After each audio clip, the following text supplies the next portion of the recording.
First, I'd be remiss if I didn't express some disappointment that we're not joining in the theme of our friends in the Transportation and Infrastructure Committee, Madam Chair, who are discussing a path forward on autonomous vehicles, which will provide a true opportunity to transform our economy and save thousands of lives. That said, I certainly don't want to dismiss the importance of our discussion here today about how our constituents are paying higher and higher prices. I greatly respect the work we tasked the FTC with executing. And as our comprehensive privacy and data security draft bill demonstrates, I also believe in working closely with the state attorneys general to help enforce a preemptive law. But we must have an honest discussion about the real challenges our country and constituents are facing, rather than a bait and switch about where to push blame. I know my colleagues on the other side of the aisle are aware of inflation problems and the crunch on our supply chain. And the president was questioned about this in his most recent press conference. However, somehow we're supposed to be convinced that there is widespread price gouging occurring. Even the majority's memo for today's hearing disputes its own thesis by footnoting an article from the Washington Post called "The Inflation Causing Financial Strain for Nearly Half of U.S. Households." That article doesn't reference price gouging once. Instead, it attributes increased prices to surging inflation, booming consumer demand, and crippled supply chains. Not that price gouging is not occurring, but we have to address the real problems.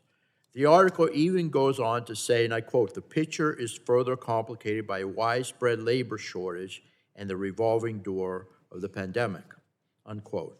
The legislation brought forth by the chair today, which would give board, again, more new authorities, broad new authorities, in my opinion, to the FTC to go after price gouging during the public health emergency, does not define what excessive price gouging is and does not adequately account for any of the causes for increased prices.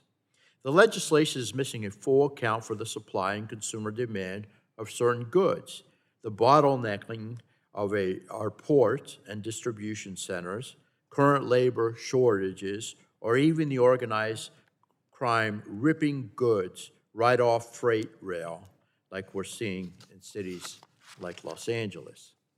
This committee should seek to avoid unintended consequences on businesses when protecting consumers. And thus, I can't support this legislation in front of us today.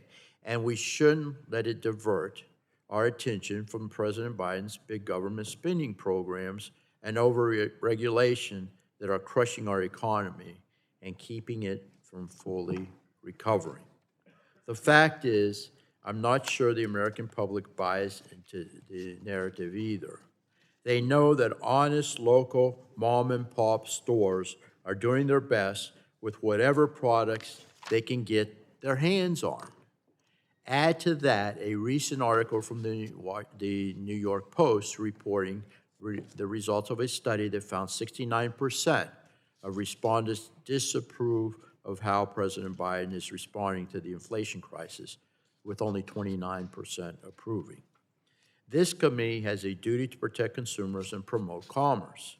We have supported providing FTC with the tools they need to be successful, like when we gave them first-time civil penalty authority to go after COVID-19 scams. But giving consumers a false protection here without properly identifying actual harms will give the FTC chair more unchecked powers at a time when her actions should receive more sunshine. Where's the sunshine in this case? I'm hopeful this committee can get back to the business of how to grow our economy with innovation springing from clear regulatory frameworks like for AVs and artificial intelligence, and protect consumers with clearly defined authorities for FTC like we do in our privacy and data security draft. I know we can do better.